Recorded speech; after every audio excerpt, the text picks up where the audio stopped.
Ma'am, you need to leave immediately. This bank doesn't serve your kind of clientele.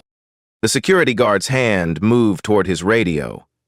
Dr. Amara Washington stood perfectly still, designer briefcase in hand. It was 2:47 p.m. on a Tuesday afternoon at Heritage Community Bank's flagship branch in downtown Chicago. The marble floors gleamed under crystal chandeliers. Amara had walked through these doors wearing a tailored charcoal suit, her steps confident and purposeful. She approached the premium banking counter. The young teller, Jessica, glanced up with barely concealed irritation. "Excuse me, regular customer service is over there." Jessica pointed toward the basic teller windows. "I need executive banking services," Amara said quietly. Jessica's eyebrows shot up. "Do you have an appointment?" These real-life stories happen more often than we'd like to admit. Black stories like this remind us why touching stories of injustice still matter today. Have you ever walked into a place you owned, only to be treated like you didn't belong there? Assistant Manager Bradley Mitchell emerged from the back office. He was 35, clean-shaven, with the kind of confidence that came from never being questioned. His eyes swept over Amara dismissively. "Is there a problem here?" His voice carried across the banking floor, drawing attention from other customers. "No problem," Amara replied. "I'm requesting access to executive banking services." Bradley crossed his arms. "Are you sure you're in the right place? This is our premium services area." He spoke louder than necessary. "Do you have an appointment?" A young woman named Sarah Chen sat at a nearby table, ostensibly working on her laptop. She'd been documenting her day on Instagram Live when this interaction began. Her phone screen showed 47 viewers, quickly climbing to 127. "I don't need an appointment," Amara said, maintaining her calm tone. "Ma'am, we have protocols here." Bradley's voice grew more patronizing. "Premium banking requires significant account minimums. Are you familiar with our requirements?" Mara set her briefcase on the marble counter. The soft click echoed in the suddenly quiet space. "Perhaps you could explain them to me." The leather briefcase was monogrammed, A.W. Heritage Community Bank, Board of Directors. But Bradley wasn't looking at details. He was performing for his audience. "Look, I don't want to make this difficult," Bradley continued, "but executive banking starts at $250,000 in assets. We also require extensive documentation of income sources." He paused meaningfully. "Legitimate income sources." Sarah's viewer count hit 347. Comments began flooding in. "Is this really happening? Someone needs to record this. This is 2024, not 1954. Amara checked her phone. The screen showed multiple missed calls: General Counsel, Chief of Staff, Board Secretary. The time read 2:52 p.m. "The board meeting starts in exactly 43 minutes, Mr. Mitchell," she said quietly. Bradley frowned. "What board meeting?" "Never mind." Amara's voice remained steady. "About those protocols you mentioned." "Right." Bradley straightened, warming to his subject. "We need to verify identity, income, and legitimate business purposes. Some people try to use our services for questionable activities."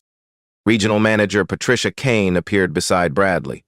She was 43, sharp-eyed, and had clearly been briefed on the situation. "What seems to be the issue?" Patricia's tone suggested she already knew the answer.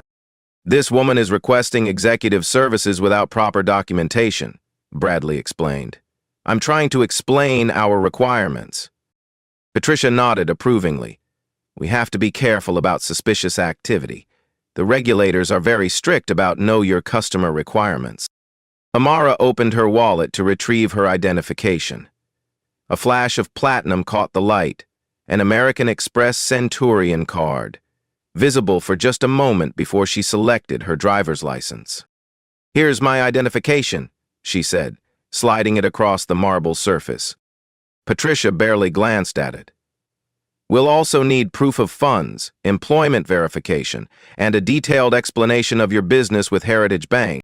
The parking validation ticket peeked from Amara's briefcase. VIP Executive Garage, Level P1.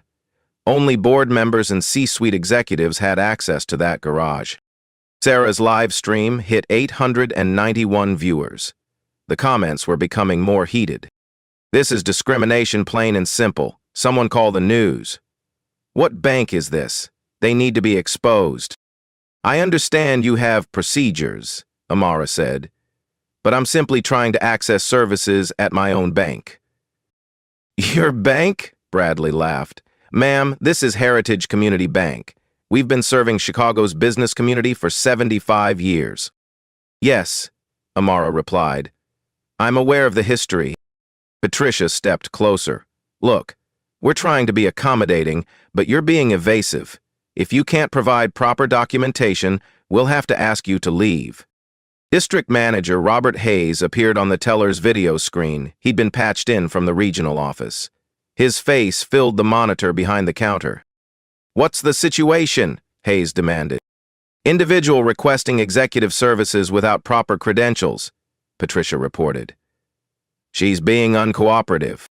Hayes nodded grimly. Security protocols are clear.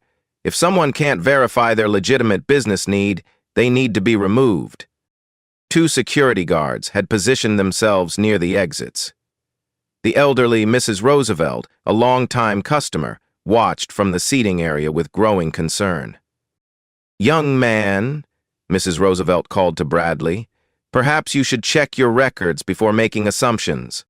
Bradley ignored her. His attention was on his performance, on demonstrating his authority. Ma'am, he addressed Amara, you have 5 minutes to provide proper documentation or we'll have to ask you to leave the premises. Amara's phone buzzed with a text message. She glanced at it briefly, then typed a quick response. Her fingers moved efficiently across the screen. Code 7. Initiate immediately. 5 minutes, she repeated thoughtfully. That should be sufficient. Sarah's viewer count reached 1,247. Someone had shared the stream link and it was spreading across social media platforms. The hashtag Heritage Bank was beginning to trend locally. The tension in the marble-floored lobby was palpable. Other customers had stopped their transactions to watch. Some were clearly uncomfortable. Others seemed entertained by the drama. Amara stood perfectly still, her briefcase positioned precisely on the counter. Her breathing was controlled, her posture relaxed. She checked her phone again. 2:58 p.m. Mr. Mitchell, she said quietly, you might want to check your employee handbook. Page 47, section 3. Bradley's confident expression faltered slightly. What about it? The section on customer service standards, Amara replied, particularly the part about treating all customers with dignity and respect. I am treating you with respect, Bradley protested, though his volume suggested otherwise. Are you? Amara asked simply. The question hung in the air like a challenge. The next 15 minutes unfolded with the precision of a carefully orchestrated crisis. At 3:05 p.m., Bradley made his first critical error. Security, he called loudly, please escort this individual to the exit. The 2 guards exchanged glances. Head of Security Marcus Thompson had 23 years of experience, 15 with Heritage Bank. Something about this situation felt wrong, but his protocol was clear. Support management decisions. Sarah's Instagram Live had exploded to 2,847 viewers. Comments scrolled past faster than anyone could read. This is insane. Someone knows who she is. Check the briefcase. That's a board member briefcase. Why isn't anyone helping her? Mrs. Roosevelt stood from her chair. At 78, she'd banked with Heritage for 4 decades. Her husband had been on the original board of directors. Excuse me, she called across the lobby. This is not how we treat customers. Patricia Kane spun around. Ma'am, please, don't interfere. This is a security matter. Security matter? Mrs. Roosevelt's voice carried the authority of someone who'd seen decades of change. That young woman has done nothing but ask for service. Bradley was now fully committed to his performance. The audience of customers and staff fed his conviction that he was protecting the bank's interests. Mrs. Roosevelt, I appreciate your concern, but we have procedures for a reason. He turned back to Amara. Ma'am, I'm going to count to 10. If you don't provide proper documentation, security will remove you. Amara opened her briefcase. The soft leather hinges made no sound, but every eye in the lobby tracked the movement. Inside, organized with military precision, were documents, a tablet, and what appeared to be access cards. She withdrew a business card and placed it on the marble counter. Bradley glanced at it dismissively. Anyone can have business cards printed. The card read, Dr. Amara Washington, Chief Executive Officer, Heritage Community Bank. Patricia leaned over to look. Her face went pale. That's impossible, she whispered. Is it? Amara asked quietly. The time was 3:12 p.m. Sarah's viewer count hit 3,591. Someone in the comments had started researching. OMG, guys, Google Dr. Amara Washington Heritage Bank. She's the actual CEO. They just kicked out their own boss. This is about to get real. Marcus Thompson stepped closer. His radio crackled with an incoming message. Security, please report to the front desk, priority 1. The voice belonged to Chief of Staff Ellen Rodriguez, calling from the executive floor 47 stories above. Marcus keyed his radio. Thompson here. Situation in main lobby with... Is Dr. Washington present? Ellen's voice cut through the static. Marcus looked directly at Amara for the first time. Really looked at her. The composed posture, the expensive briefcase, the platinum card barely visible in her wallet, the VIP parking validation. Yes, ma'am, she's here. Stand down immediately. All personnel stand down. Bradley hadn't heard the radio exchange. He was focused on his countdown, on his moment of authority. 7, 6, 5. Robert Hayes's face still filled the video monitor. Proceed with removal if necessary, he instructed from his regional office. We can't appear weak on security protocols. Mrs. Roosevelt moved closer. Young man, you're making a terrible mistake. 4, 3. Amara withdrew her tablet from the briefcase. The Heritage Bank executive portal appeared on screen, displaying her authenticated login. A. Washington CEO. Patricia saw it first. Her knees nearly buckled. Bradley, she whispered urgently. Stop counting. 2. Bradley? Patricia's voice cracked with panic. But Bradley was committed. He'd counted too far to back down gracefully. His audience was watching. His authority was on the line. Mr. Mitchell, Amara said quietly, I suggest you look at this screen. The tablet displayed her executive dashboard, real-time bank performance metrics, board meeting schedules, regulatory compliance reports. Her authenticated CEO access credentials were clearly visible. The lobby fell silent except for the soft hum of air conditioning and the distant sound of traffic from Michigan Avenue. Bradley stared at the screen. His face cycled through confusion, recognition, and dawning horror. Sarah's live stream had reached 4,156 viewers. The comments were erupting. She's the CEO. They're so fired. This is the best thing I've ever seen. Screen recording this for evidence. At 3:18 p.m., 3 people in dark suits entered through the main doors. They moved with the quiet efficiency of lawyers arriving at a crime scene. Ellen Rodriguez, Chief of Staff, led the group. Behind her walked General Counsel Maria Santos and Compliance Director James Wright. The cavalry had arrived. Marcus Thompson immediately recognized Ellen. His hand moved to his radio, but she shook her head slightly. The situation was beyond radio protocol now. "Dr. Washington?" Ellen said, her voice carrying across the marble expanse. "I apologize for the delay. The board meeting has been moved to the executive conference room." Bradley opened his mouth, then closed it. No words came. Patricia Kane had gone completely white. She'd worked for Heritage Bank for 12 years. She knew exactly who Ellen Rodriguez was, and she knew that Ellen only appeared for the most serious situations. "There's been a misunderstanding," Patricia began weakly. "Has there?" Ellen's voice could have cut glass. Mrs. Roosevelt walked over to Amara. "My dear, I'm so sorry. This is not the Heritage Bank I've known for 40 years. "Thank you, Mrs. Roosevelt," Amara replied warmly. "Your words mean more than you know." The elderly woman looked directly at Bradley. "Young man, my late husband helped found this bank. He's probably rolling in his grave right now." Sarah's viewer count had reached 5,243. Local news outlets were beginning to pick up the story through social media monitoring. 3 different Twitter accounts with "journalist" in their bios had requested to use her footage. Robert Hayes was still on the video monitor, but his confident demeanor had evaporated.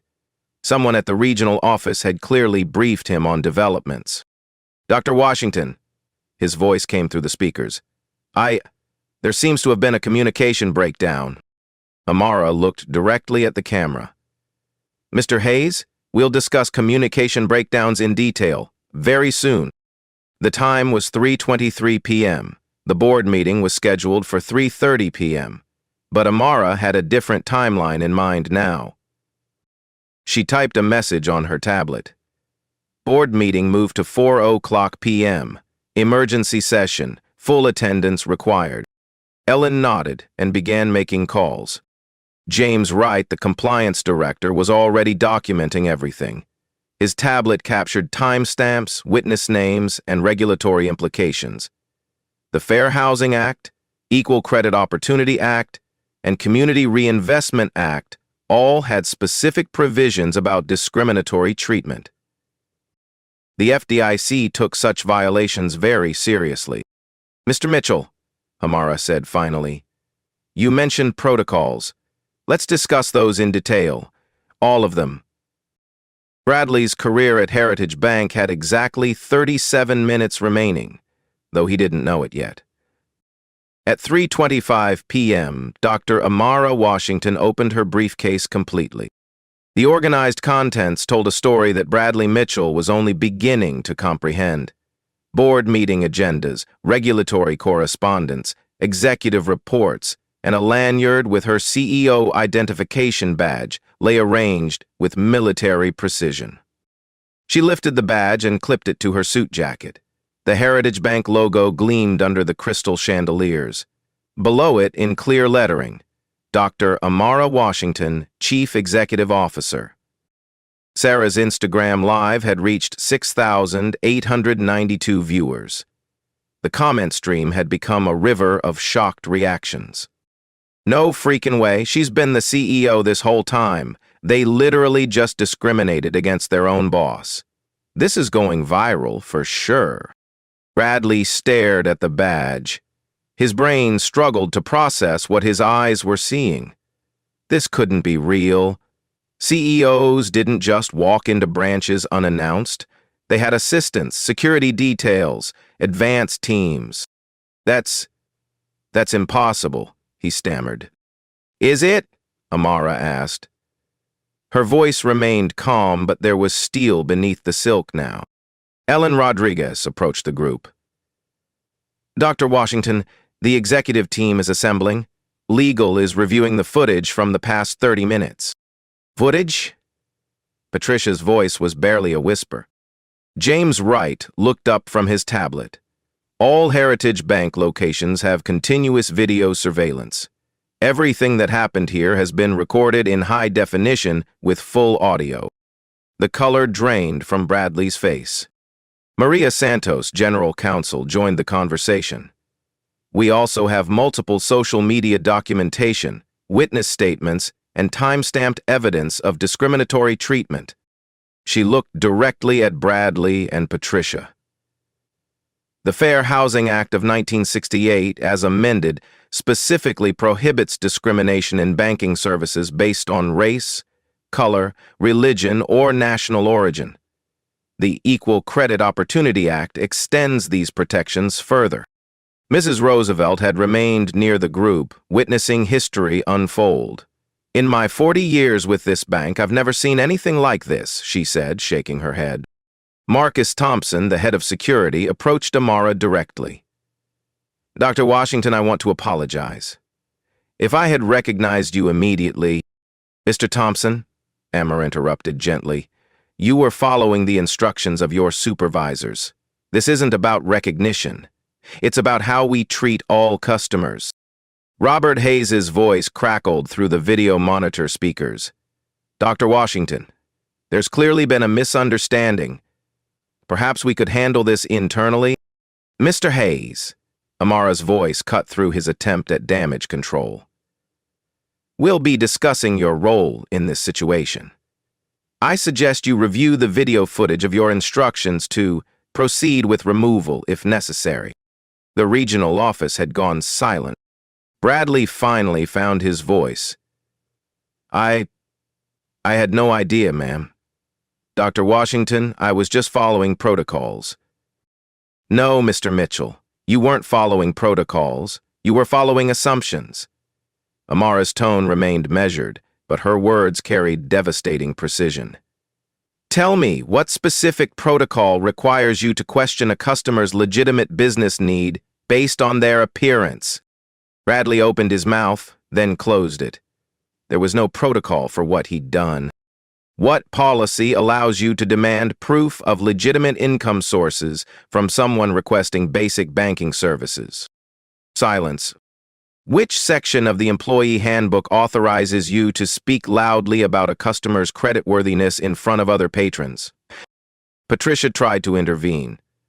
"Dr. Washington, we were trying to protect the bank's interests." "Where are you?" Amara turned her attention to the regional manager. "Mr. Kane, you've been with Heritage for 12 years.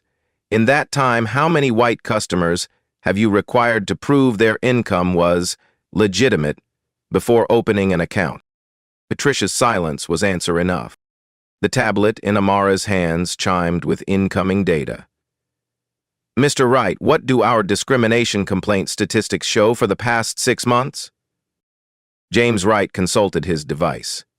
"Customer complaints citing discriminatory treatment have increased 47% compared to the same period last year. We currently have 3 pending lawsuits alleging racial discrimination in lending practices, with combined damages sought of $2,300,000, 0 cents. The numbers hit like physical blows. "A Community Reinvestment Act rating?" Amara continued. "Under review, the FDIC has noted areas of concern regarding equitable service delivery."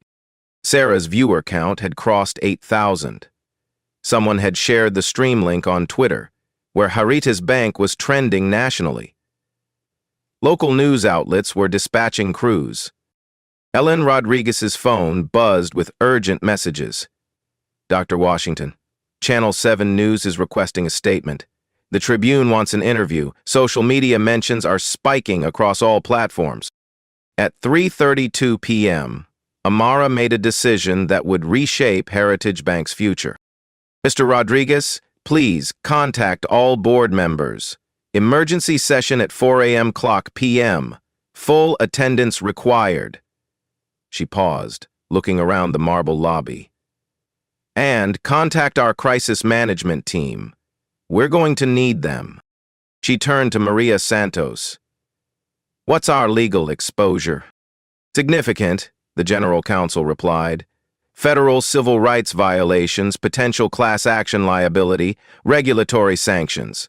The FDIC could impose penalties ranging from fines to operational restrictions." The stock market wouldn't open until the next morning, but after-hours trading would reflect the crisis. Heritage Bank's share price was about to take a hit. Mr. Thompson, Amara addressed the security chief, please escort Mr. Mitchell and Ms. Kane to the executive floor. They'll be participating in the board meeting.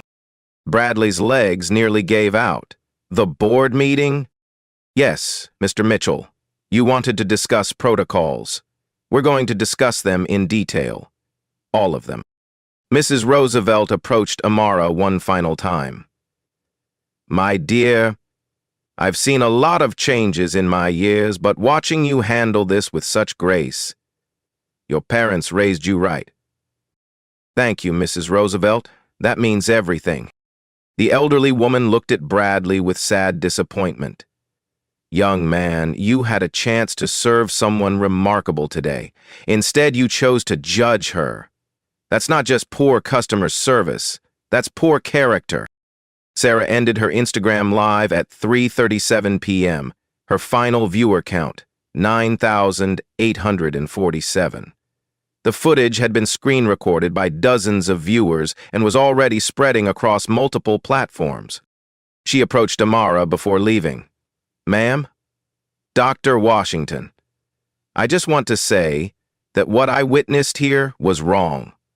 But watching you handle it was inspiring. Thank you for bearing witness, Amara replied. Sometimes that's the most important thing we can do. As the main lobby cleared, Amara stood alone for a moment in the space where her leadership had been questioned. The marble floors reflected the crystal chandeliers above.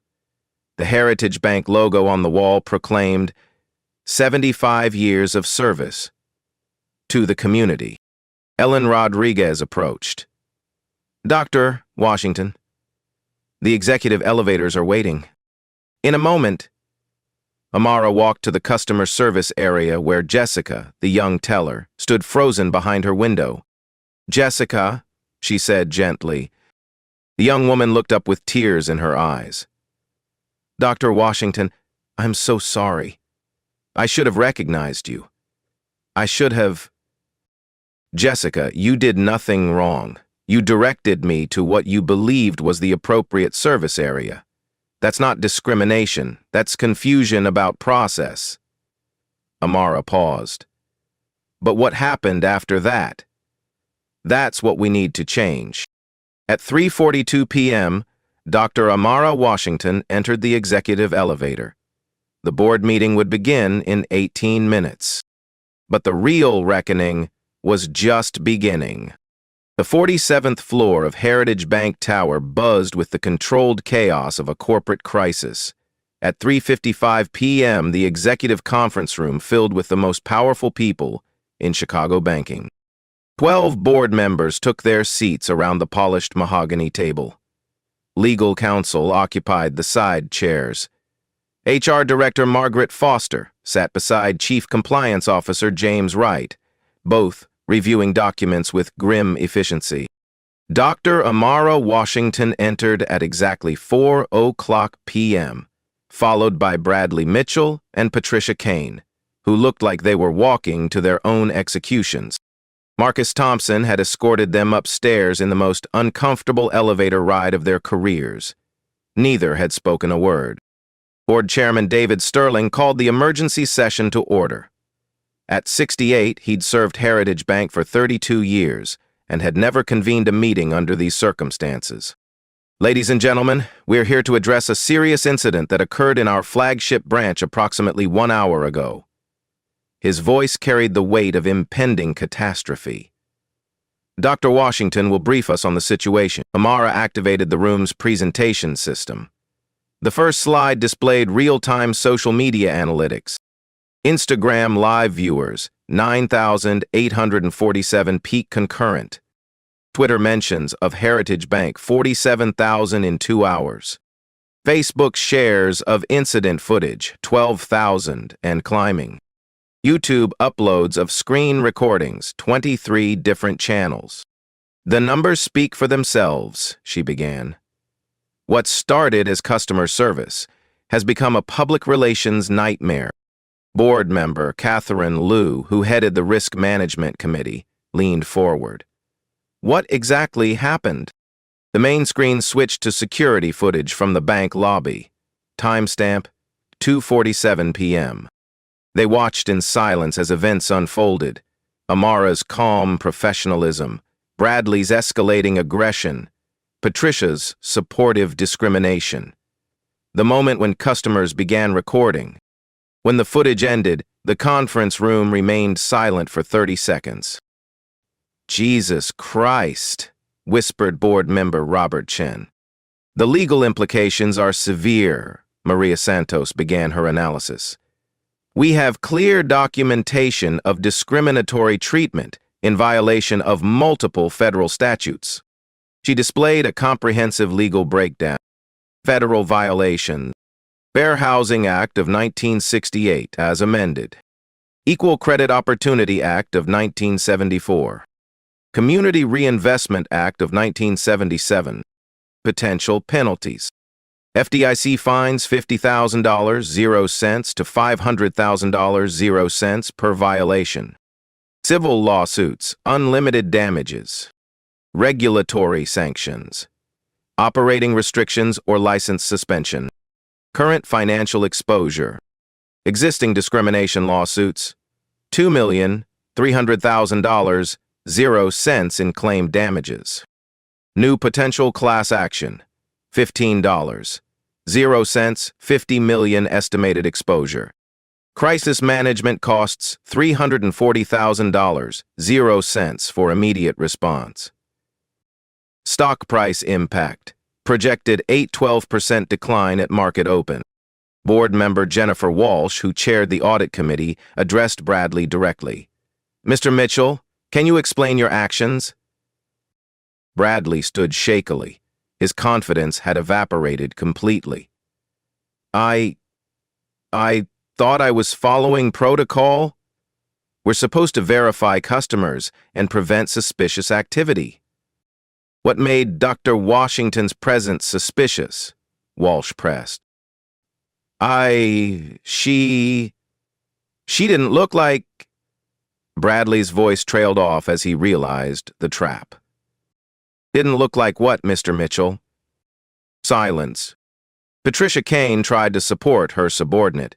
"We deal with fraud attempts regularly. We have to be careful about people claiming to need executive services." "Miss Kane," interrupted General Counsel Santos, "in your 12 years with Heritage, how many actual fraud attempts have you encountered involving someone claiming to be a bank executive?" None." "How many times have you demanded that white customers prove their income was legitimate before providing standard services?" Patricia's face flushed. I don't think..." "The answer is 0, Santos continued mercilessly. "We have your complete service record. You've never once questioned the legitimacy of a white customer's income source." The data was devastating. James Wright presented the statistical analysis. Customer Service Patterns Heritage Flagship Branch. Average service time for white customers, 4.2 minutes. Average service time for black customers, 12.7 minutes. Requests for additional documentation, white customers, 47% of transactions. Security called for disruptive behavior, all races incidents in 12 months. Security called for suspicious activity, 67 incidents in 12 months. These numbers represent systematic discriminatory practices, Wright concluded, not isolated incidents. Board member Thomas Anderson, former federal prosecutor, leaned back in his chair. "This isn't just about today's incident. This is about institutional culture." Chairman Sterling addressed the room. "The question before us is simple. How do we respond?" Amara stood and walked to the presentation screen. "We have 3 options," she began. "Each has different consequences. Option 1. Minimize and cover. Internal discipline only. Private settlement with potential lawsuits. Hope social media attention fades. Continue current practices with minor adjustments. This option protects short-term stock price but guarantees long-term catastrophe," she explained. "The federal regulators are already reviewing our CRA compliance. Minimizing this incident would confirm their worst suspicions. Option 2. Partial reform. Terminate involved employees. Implement basic sensitivity training. Public apology from regional management. Minor policy adjustments. This option satisfies immediate public pressure but doesn't address systemic issues. We'd face the same crisis again within months. Option 3. Complete transformation. Comprehensive policy overhaul. Industry-leading bias training program. Community investment initiative. Third-party compliance monitoring. Executive accountability measures. This option is expensive and disruptive, Amara admitted, but it's the only path to legitimate long-term stability. Board member Lisa Martinez raised her hand. What are the financial implications of option 3? CFO Ronald Park consulted his projections. Initial implementation costs, $2,400,000, 0 cents over 6 months. Ongoing compliance program, $800,000, 0 cents annually. Community investment fund, $500,000, 0 cents initial commitment. Compare that to our current legal exposure, Amara said. We're looking at potential damages of $50 million, 0 cents or more if this becomes a class action lawsuit. She advanced to the next slide, showing similar cases. Wells Fargo discrimination settlement, $175 million, 0 cents. 2012. Bank of America lending bias penalty, $335 million, 0 cents. 2011. A Trustmark National Bank fair lending violation, $5 million, 0 cents. 2015. We can pay for reform now or pay for lawsuits later, she concluded. The choice is ours. Robert Hayes appeared on the video conference screen from the regional office. His face was pale and drawn.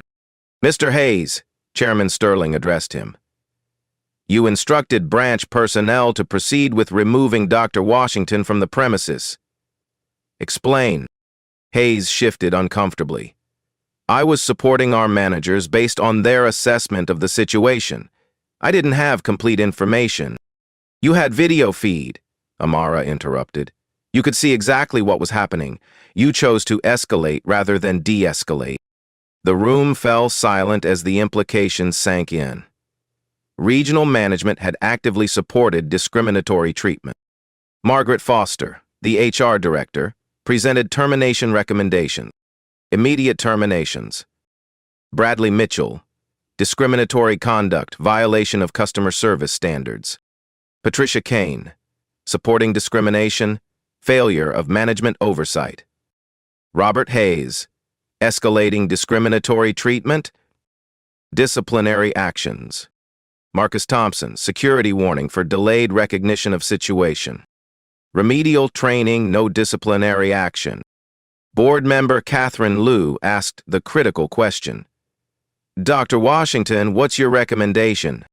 Amara looked around the table at the faces of Heritage Bank's leadership. Some appeared concerned, others calculating, a few genuinely ashamed. Gentlemen and ladies, we're not just making a business decision today. We're defining who Heritage Bank will be for the next 75 years. She paused, letting the weight of history settle on the room. I recommend option 3, complete transformation. We become the industry leader in equitable banking, or we accept that discrimination is part of our business model. The vote was unanimous, 12-0 in favor of comprehensive reform. At 5:23 p.m., Bradley Mitchell's employment with Heritage Bank officially ended. Patricia Kane and Robert Hayes followed within the hour. But the real work was just beginning. Within 24 hours of the board meeting, Heritage Bank had transformed from crisis to industry leadership. The speed of change reflected both the severity of the situation and the organization's capacity for decisive action. Dr. Amara Washington stood in the same marble lobby where she'd been threatened with removal. It was 8:00 a.m. Wednesday morning, and the flagship branch buzzed with purposeful activity. The first change was visible immediately. A diverse team of compliance officers stationed throughout the customer service area, observing interactions and ensuring equitable treatment. Each wore a discrete badge identifying them as customer service advocates. Margaret Foster, HR Director, addressed the assembled staff. Every Heritage Bank employee will complete 40 hours of bias awareness training within the next 30 days. This isn't punishment, it's professional development. The Heritage Equity app had launched at midnight, an anonymous reporting system that allowed customers and employees to document discriminatory treatment in real time. The app connected directly to Dr. Washington's office and the legal department. Transparency builds trust, explained James Wright, showing the app's features to gathered journalists. Customers can report concerns immediately, and we can respond within hours instead of months. Sarah Chin had returned to the bank, this time as an invited guest rather than an accidental witness. Local media wanted her first-hand account of Tuesday's events. What impressed me most, she told Channel 7 News, wasn't just how Dr. Washington handled the discrimination. It was how she turned a crisis into positive change so quickly. The Community Investment Fund had grown beyond the initial $500,000 0 cents commitment. Board members had contributed personal funds, bringing the total to $1,200,000 0 cents for minority-owned business loans and financial literacy programs. Mrs. Roosevelt sat in the executive customer area, meeting with Amara personally. At 78, she'd witnessed decades of social change, but rarely seen transformation this rapid. My dear, in 40 years of banking here, I've never been prouder to be a Heritage customer, she said. You've honored your name and your position beautifully. The statistical changes were already measurable. Wright presented the morning's data. Tuesday vs. Wednesday metrics. Average customer service time, equalized at 5.1 minutes across all demographics. Additional documentation requests, down 73% for all customers. Customer satisfaction scores up 89% from previous week. Employee confidence ratings up 45% after emergency training sessions. The new policies went far beyond federal requirements. Heritage Bank equity standards. Quarterly bias audits by independent third parties. Customer service, times monitored and reported monthly. Executive compensation tied to diversity and inclusion metrics. Mandatory community advisory board with rotating membership. Bradley Mitchell had spent Tuesday night in his apartment watching news coverage of his termination.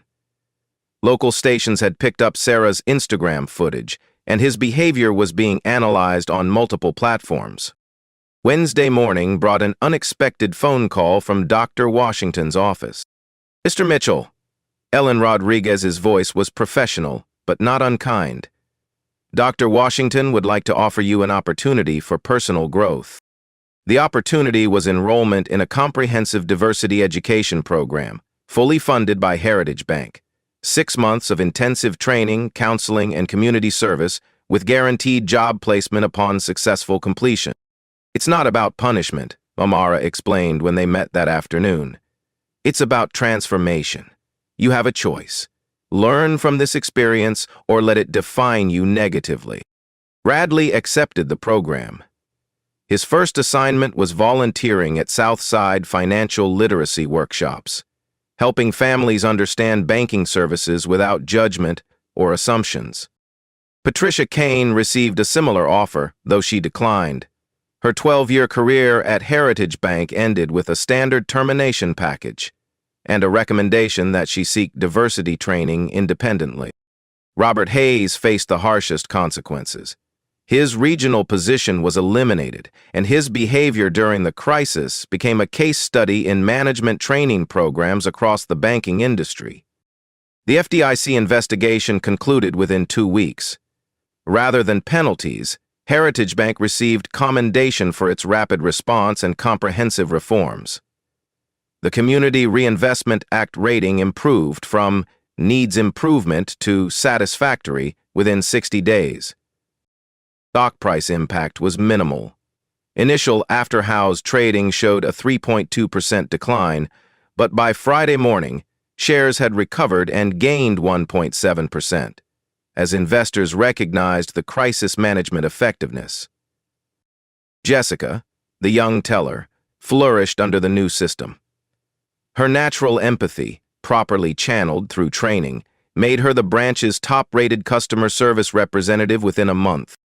Marcus Thompson implemented new security protocols emphasizing de-escalation and cultural sensitivity. His 23 years of experience, combined with enhanced training, made him a model for security professionals throughout the banking industry. The 3 pending discrimination lawsuits were settled within 6 weeks. Plaintiffs praised Heritage Bank's transformative response, and their attorney publicly commended the organization's commitment to change. Dr. Washington established monthly community forums where customers could discuss banking experiences directly with executive leadership. The first session drew over 200 attendees, including many who'd witnessed Tuesday's events. "Change doesn't happen in boardrooms," she told the gathered community members. "It happens when we commit to treating every person with dignity, regardless of assumptions or appearances." The Heritage transformation became a Harvard Business School case study within 3 months. Dr. Washington was invited to speak at banking industry conferences across the nation, sharing the model for rapid organizational change. But the most meaningful change was quieter, more personal. Every day, customers entered the marble lobby and received respectful, equitable service, regardless of their appearance, accent, or perceived wealth. The lobby, where discrimination had flourished, became a symbol of institutional transformation. 6 months later, Dr. Amara Washington stood before the American Bankers Association's annual conference in Miami. The ballroom held over 3,000 banking executives from across the nation.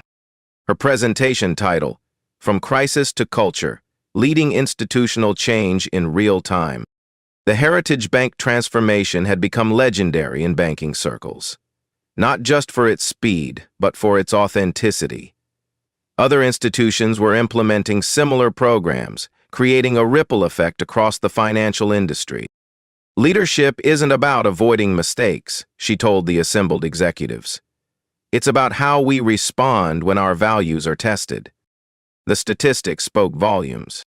Heritage Bank 6-month results.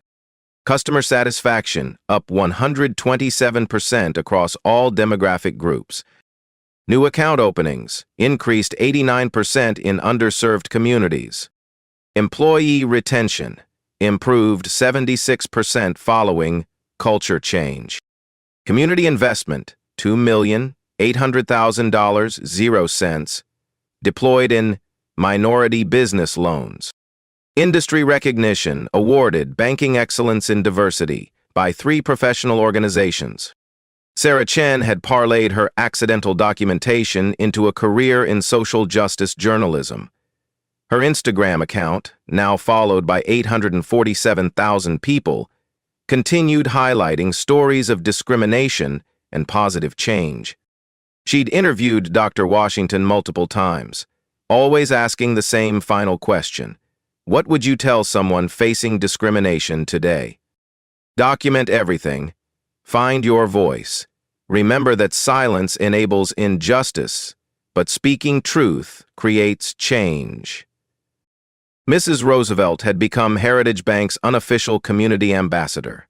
At 79, she attended every community forum, sharing stories of the bank's transformation with neighbors and friends.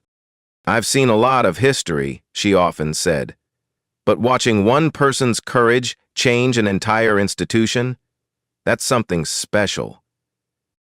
The Heritage Equity app had processed over 12,000 interactions, with a 97% positive resolution rate. Other banks were licensing the technology, creating industry-wide accountability standards. Bradley Mitchell completed his diversity education program and found employment with a community development organization. His experience at Heritage Bank had become a catalyst for personal growth. though the journey remained difficult. "I learned that good intentions don't excuse harmful actions," he said in a video testimonial. Dr. Washington showed me that true leadership means acknowledging mistakes and working to prevent others from making them. The flagship branch had become a destination for banking professionals studying equitable service delivery. Tours were available twice weekly, led by Jessica, who'd been promoted to customer experience specialist. Marcus Thompson had been featured in Security Management magazine, sharing protocols for cultural sensitivity in corporate security. His approach was being adopted by Fortune 500 companies nationwide. The transformation extended beyond Heritage Bank.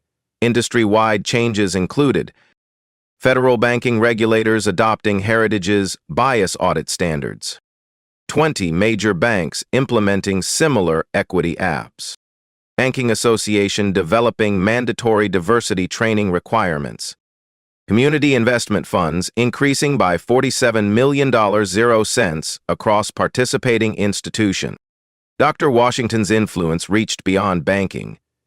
She'd been appointed to the Federal Reserve's Community Advisory Council, helping shape national policy on equitable financial services. But perhaps the most significant change was immeasurable.